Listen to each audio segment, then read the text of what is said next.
Mana hari ini kita 230 juta lebih di Indonesia, 37 juta lagi kongsi-kongsi agama lain. Bilang kafir dengan boleh sekarang. Apa negara kita sekarang? Ikut pula orang-orang Islam melarang yang orang kafir itu menghina. Siapa yang menghina? Ayat Quran mana ada menghina? Betul? Mana ada firman Allah menghina? Qul ya ayyuhal kafir. Mana ada ayat Quran menghina? Kalau ada orang Islam mengatakan kata-kata kafir itu menghina, dia murtad dari Islam. Karena menuduh firman Allah itu menghina orang. Paham? Jaga mulut, jangan ikut-ikutan.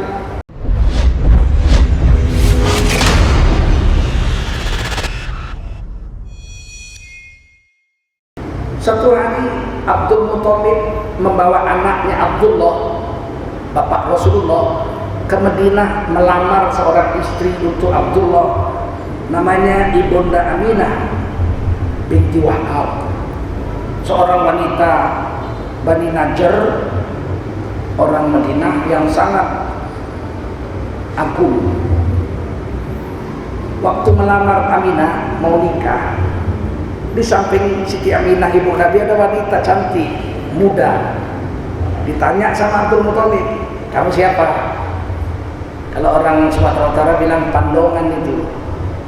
Kalau orang Rantau Prapat bilang kalau pengantin perempuan ada pendampingnya, gadis juga namanya pandongan, pendamping.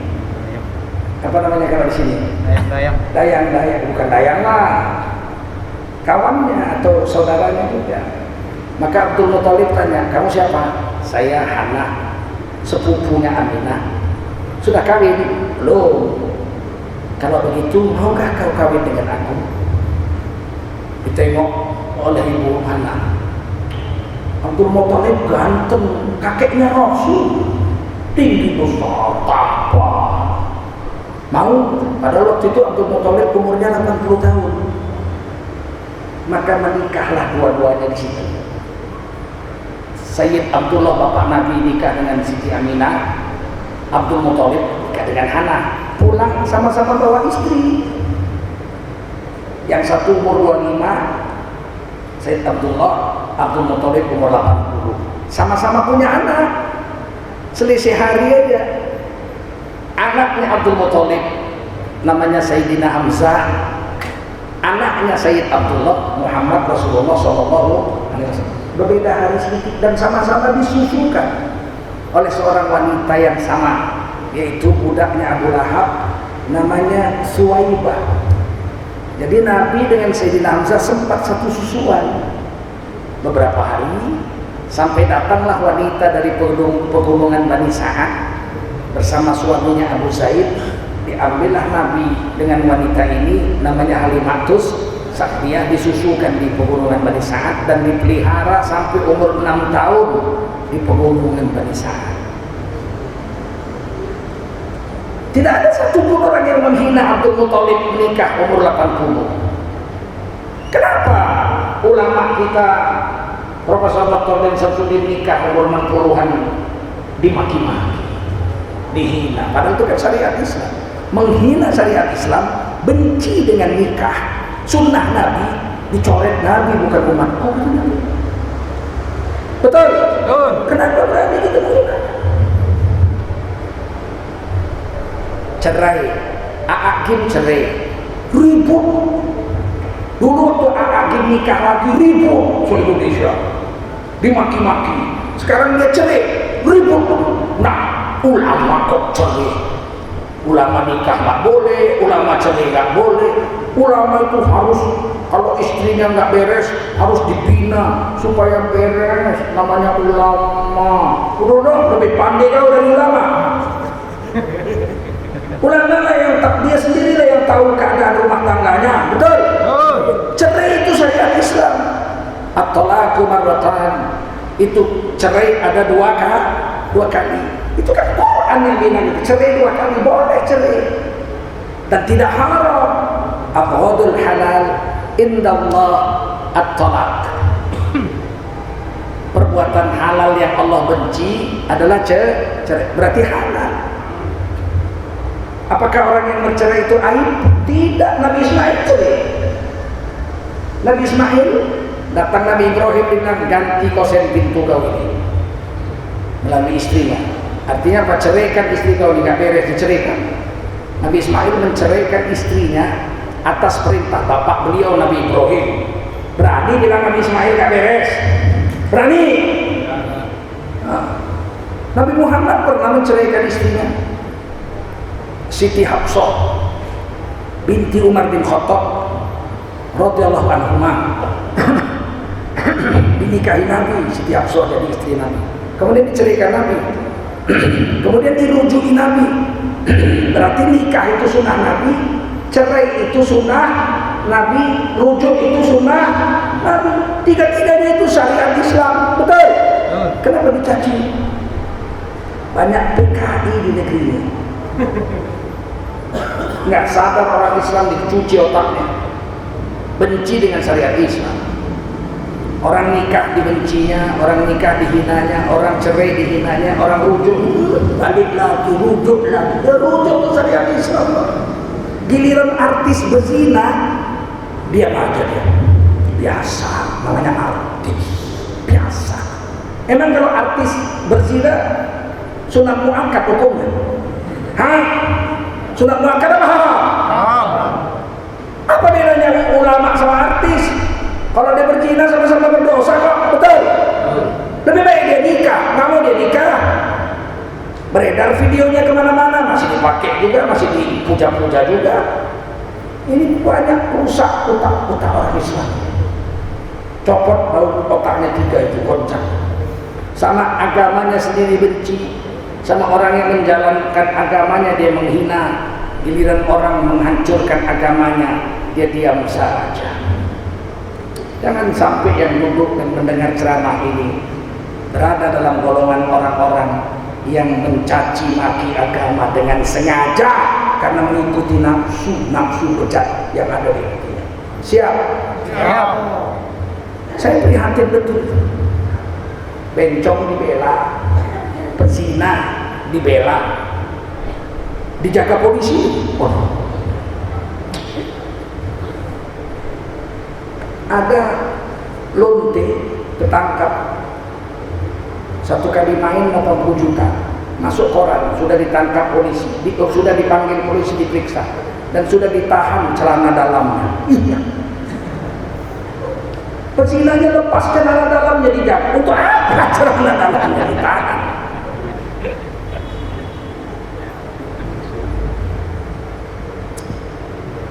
Nggak ngerti kita gimana ini agama ini. Kami masih hidup. Sudah seperti ini kerusakan agama di Republik Indonesia. Bagaimana ulama-ulama sudah mati? Bagaimana kerusakan yang akan datang 50, 60 tahun, 70 tahun yang akan datang? Kalau kita semua tidak bangkit menjadi para khalifah agama Allah di muka bumi ini. Siap? Siap. Sedih. Akun-akun ulama yang nonton 7.000, 3.000, 10.000, akun-akun pelacur cuman cerita dia Cina, saya main sama si gemuk begini, main sama orang kurus begini, main sama orang hitam begini, jutaan yang nonton. Pekerja umat Islam Indonesia.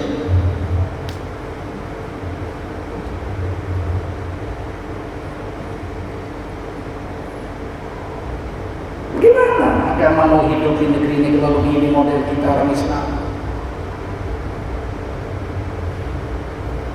Mulai hari ini kita mesti berubah. Siap? Kenapa berubah? Karena kita adalah khalifah Allah di muka. Wa rafa'a ba'dakum fawqa ba'din darajat. Sebagian kamu ditinggikan derajatnya, mengalahkan yang lain. Sebagian kamu direndahkan derajatnya, mengalahkan yang lain. Kita ini sama-sama khalifah Allah, tapi derajat tidak sama. Ini hari ini itu diracunkan. Dia manusia, kita juga manusia. Iya, tapi derajat beda. Itu yang disembunyikan sama musuh-musuh agama ini. Imam Syafi'i bisa dihinanya. Jangan ikut-ikut Syafi'i. Dia manusia, kita juga manusia. Memang sama-sama manusia tapi derajatnya beda, bos. Betul? Imam Syafi'i hafal 600.000 hadis. Kau 6 aja salah baris. Imam Syafi'i itu khatam Quran kalau bulan Ramadan sekali malam sekali siang. 60 kali khatam dalam sebulan Ramadan. Kita selembar pun gak tamat.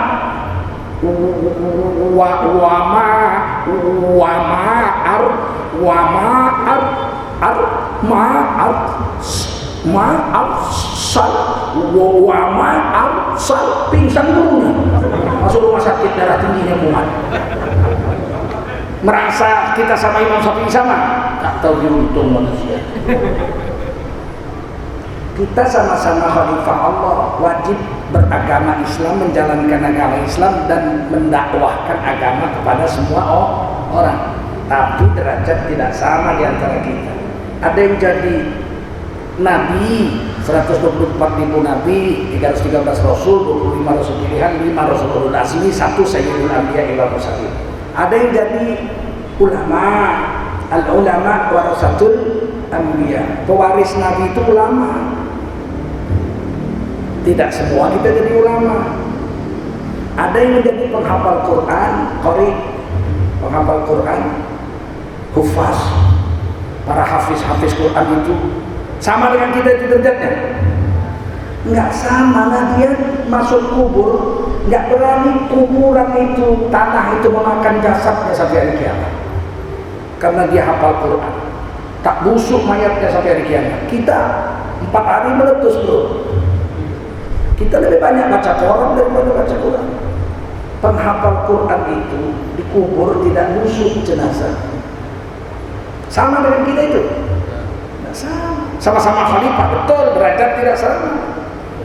Ada yang jadi mujahid, pembela agama, mati membela agama. Sama dengan kita itu. Di Afghanistan, waktu perang melawan Uni Soviet, segala macam anak-anak muda itu ikut perang. Gak ada lagi yang sekolah, perang semua. Kadang-kadang dalam peperangan itu tertembak beberapa orang Islam, mati, ditinggal aja, tinggal. Malam-malam dirayapi, mayat-mayat itu yang Islam diambil, mau dikuburkan. Saya tanya, dari mana kau tahu mayat-mayat itu orang Islam? Kan malam gelap, pakai lampu ketahuan sama Soviet. Dari wajahnya, kalau ditelungkup dibalik ke jenazah itu wajahnya itu terang benderang macam lampu. Berarti orang Islam yang mati syahid bercahaya wajah. Kami angkat, kubur satu lubang. Kan nggak dimandikan orang mati syahid. Pakai baju-bajunya itu berdarah-darah kubur. Setelah Uni Soviet kalah, angkat kaki, maka tentara-tentara Afghanistan ini mencari kuburan-kuburan kawan-kawannya, dibongkar, mau dipindahkan kuburannya ke kota supaya bisa disiarahi. Belum ada yang busuk, beberapa tahun sudah dikubur, ada yang ketawa lagi, mati ketawa. Apa yang dia lihat? Mayat bisa mati tertawa gitu.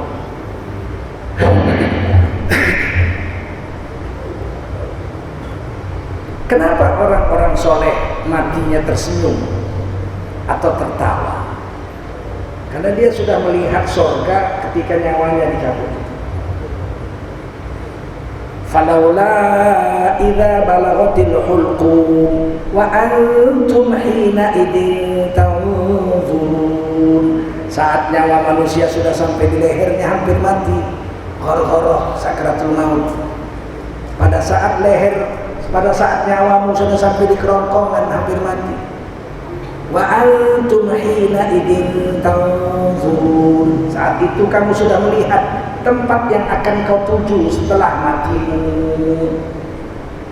Makanya ahli-ahli surga itu senyum-senyum, udah nampak surga. Tapi kalau dia ahli neraka, udah nampaknya neraka, nggak mau dia berangkat.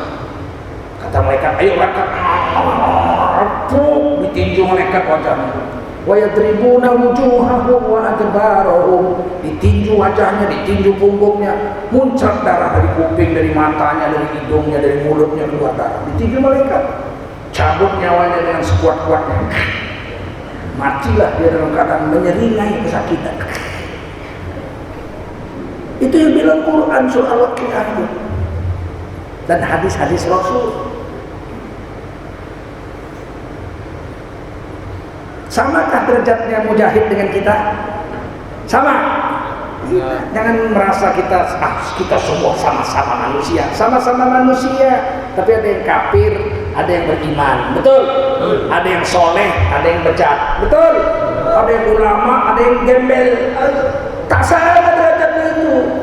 Tetapi Quran mengatakan di antara kamu semua para khalifahnya yang Islam ini, yang paling mulia adalah yang paling takwa. Inna akramakum indallahi atqakum.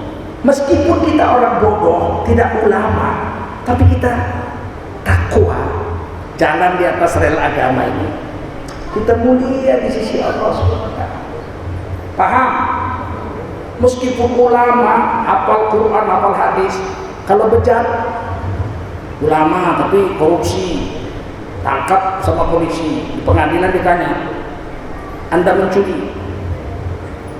Silap Pak Hakim. Apa hukumnya mencuri? Haram lah Pak Hakim, masa sunat muakkad. Berilmu dia, tapi dia kerjakan juga dosa itu. Tak mulia dia karena dia tidak bertakwa. Oleh karena itu derajat itu berbeda-beda. Tapi bagaimanapun beda-bedanya, yang paling mulia adalah orang yang paling takwa. Mudah-mudahan kita jadi orang yang bertakwa. Kalau kita bertakwa, urusan dunia beres. Tak sibuk orang bertakwa. Ada orang sibuk cari makan sampai ke Malaysia, 3 tahun nggak pulang, pergi ke Hong Kong, kerja di sana 5 tahun nggak pulang, pulang-pulang bininya udah nambah anak. Waktu aku pergi dulu anak kita 2, kok sekarang jadi 3. Kepepet Mas. Sial hidup. Tapi orang bertakwa dijamin, kata Allah, wa may yattaqillaha yaj'al lahu makhraja wa yarzuqhu min haitsu la yahtasib. Siapa orang yang bertakwa, maka Allah selesaikan kesulitan hidupnya. Allah yang menyelesaikan kesulitan hidupnya. Allah jadikan jalan keluar dari kesulitan hidupnya. Bukan dia yang nyari jalan keluar, itu Allah yang beri. Dan sebagai bonusnya, bonus wa yarzuqhu min haitsu la yahtasib, dia dapat rezeki dari jalan yang tidak disangka-sangka.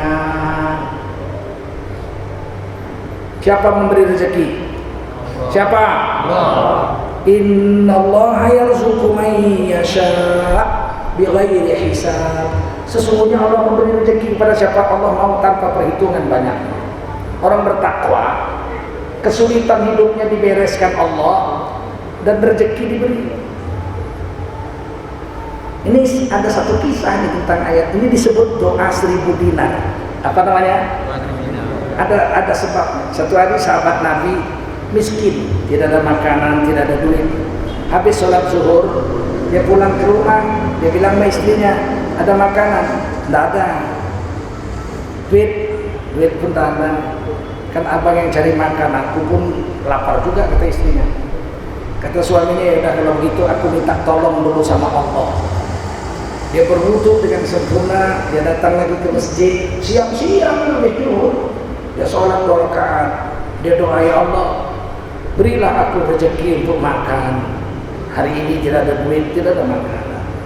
Setelah selesai berdoa dia pulang, sampai rumah dia tanya istrinya, sudah ada makanan? Belum. Kan yang cari abang. Tak mungkin Allah dusta. Wasta'inu bisabri wassalah. Minta tolonglah dengan sabar dan sholat. Tak mungkin Allah dusta. Mesti sholat tuh yang belum beres nih. Dia wudhu lagi, pergi lagi ke masjid, sholat lagi dia. Minta doa, ya Allah berilah aku makan rezeki hari ini dengan istriku. Habis doa nangis-nangis balik ke rumah. Udah ada duit? Belum, kata istrinya. Makanan udah ada? Kan abang yang cari. berarti sholat belum beres. Tak mungkin Allah dusta. Minta tolong dengan sabar dan sholat. Wudu lagi, sholat lagi, berulang-ulang sampai akhirnya dia pingsan di tengah jalan. Lemah pingsan. Sadar-sadar sakit perut. Dia pergi ke tempat yang terpencil di balik gunung. Dia pun buang air. Sedang dia buang air besar, di depannya ada lubang. Keluar tikus, bawa uang emas 1 keping, dinar namanya. Diletakkan uang emas, tikus masuk ke lubang. Keluar lagi, letakkan lagi uang dinar 1 keping lagi, masuk lagi ke dalam. Keluar lagi, letakkan lagi uang emas sekeping. Sampai 17 keping uang emas. Setelah 17 keping uang emas, tikus itu masuk dan tidak keluar lagi. Selesai istinja, diambilnya duit itu. Dia berlari-lari ke rumah Rasulullah SAW di samping Masjid Nabawi. Dia, ya Rasul, ada yang ingin saya tanyakan, hal penting. Apa kata Nabi? Saya tidak ada makanan, tidak ada uang. Saya minta tolong dengan sholat berulang-ulang sampai saya pingsan. Ketika saya sedang buang air besar, ada tikus keluar dari lubang, diantarnya 17 keping uang emas ini. Halalkah uang ini untukku? Dilihat Nabi, senyum Nabi. Wa may yattaqillaha yaj'al lahu makhraja wa yarzuqhu min haitsu la yahtasib. Siapa yang bertakwa kepada Allah, Allah carikan jalan keluar dari kesulitan hidupnya, dan Allah beri rezeki dari jalan yang tidak disangka-sangka. Bawa pulang duit ini, kasih makan istri anakmu. Dia pun pulang ke rumah, selesai urusan, tidak ada apa-apa masalah. Coba kalau kita lagi buang air besar, datang tikus, sekeping uang emas, balik lagi 17 keping, habis itu masuk tikus itu nggak keluar lagi. Apa yang terjadi? Kita pulang ambil sekop. Kita sekop ke lubang, kenapa cuma 17 keping? Jangan-jangan masih ada 17 kerangka. Karena yakin kita dengan tikus. Sahabat yakinnya dengan nampak kalian itu derajat orang bertakwa dengan tidak nampak nggak? Nampak nggak? Kalau orang sekarang masuk TV langsung ditangkapnya tikus ajaib. Jadi penyembah tikus ya. Ini yang perlu kita sadari betul. Kalau orang bertakwa urusan surga saja beres, apalagi urusan dunia yang jelek ini. Orang bertakwa masuk surga nggak diperiksa-periksa, nggak diperiksa-periksa. Wasiqal ladzina taqaw rabbahum ilal jannati zumara. Orang bertakwa digiring masuk surga serombongan, tidak diperiksa-periksa. Hatta idza ja'uha wa futihat abwabuha. Sampailah penduduk surga itu di depan pintu surga, barulah pintu surga itu dibuka. Yang membuka Nabi Muhammad SAW. Kalau neraka lain, pintunya udah terbuka sekarang. Kalau surga pintunya tutup, nanti Nabi Muhammad yang buka. Pakai uwa dia, wa futihat abwabuha, barulah pintu surga dibuka. Kalau neraka enggak. Wasiqal ladzina kafaru ila jahannam zumara. Allah kirim orang kafir serombongan masuk neraka, enggak diperiksa-periksa. Hatta idza ja'uha futihat abwabuha. Sampailah penduduk neraka di depan pintu neraka sudah terbuka lebar. Siapa pula yang buka? Nggak ada yang buka. Nampak bedanya itu? Walaupun kita sama-sama manusia, beda derajat di sisi Allah Subhanahu. Orang bertakwa masuk surga nggak diperiksa. Kenapa? Karena surga itu dia uiddat lil muttaqin. Surga memang diciptakan untuk orang bertakwa. Dan kita disuruh merebutnya. Wasari'u ila maghfiratin min rabbikum wa jannatin 'arduha as-samawati wal ard u'iddat lil muttaqin. Rebutlah tempat pertama untuk mendapatkan surga, dan rebutlah tempat pertama untuk mendapatkan ampunan dari Tuhanmu.